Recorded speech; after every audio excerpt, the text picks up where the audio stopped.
Republicans are now escalating their rhetoric against a different three-letter agency, the IRS.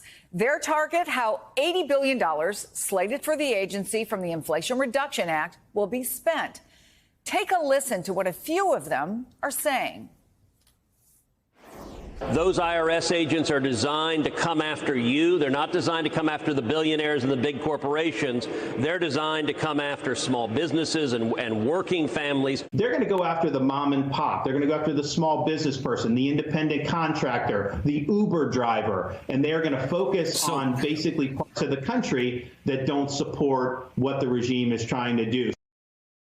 And even the House Minority Leader, Kevin McCarthy, tweeted that the IRS will hire an army of new agents to, quote, spy on Americans.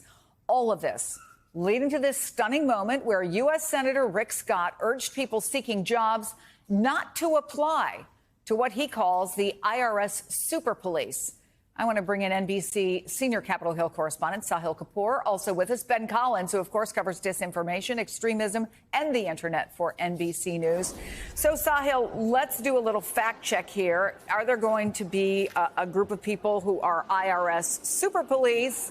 And walk us through this letter from Rick Scott.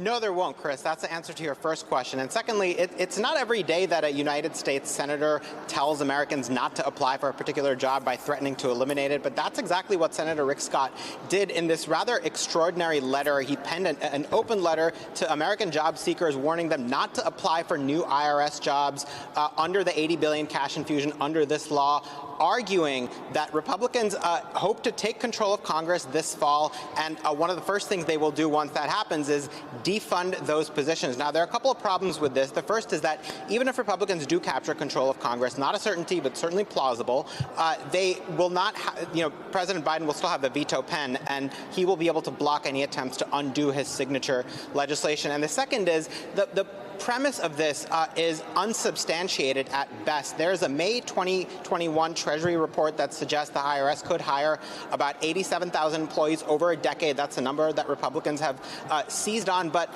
a lot of those employees would be replacing existing employees, and not all of them would be in enforcement. So the depiction that 87,000 new IRS agents would be auditing the taxes of regular Americans is not backed by the facts. The Biden administration has gone to great lengths to point out that they will only use these resources to audit the taxes of wealthy Americans who are not paying their, who are using sophisticated means to avoid taxes at this point. And the Republican argument at this point is partly based on the fact that this is their best case to make against this Democrats-only reconciliation bill, given that other aspects of it, such as the prescription drug pricing, empowering Medicare to negotiate prices, and higher taxes on corporations are popular. This is one aspect that they think they can make political hay of, Chris. Yeah, and look, Ben, it's not like the IRS was the most popular ever organization. Having said that, we've seen this playbook before, stir up resentment toward a federal agency. In this case, is any of it sticking? Oh, it's sticking everywhere. It's being conflated on far-right parts of the internet with the FBI search of Mar-a-Lago. They're saying if they're going after Donald Trump, they're going to go after you for the same reason. Even though it's a completely different agency, obviously, it's being conflated into one thing. It's sort of the completion of the InfoWarsification of this party. This is something that Alex Jones specifically has been warning against for 10 or 20 years. The idea that the IRS is, going to pose as a front for law enforcement, come and take your guns, come and take all of your assets. That's what you see on militia TikTok right now, which is a thing. Militias are on TikTok trying to recruit people, but saying, their standard rhetoric about come and take it, but they're pointing it towards the IRS, not towards any sort of law enforcement agency.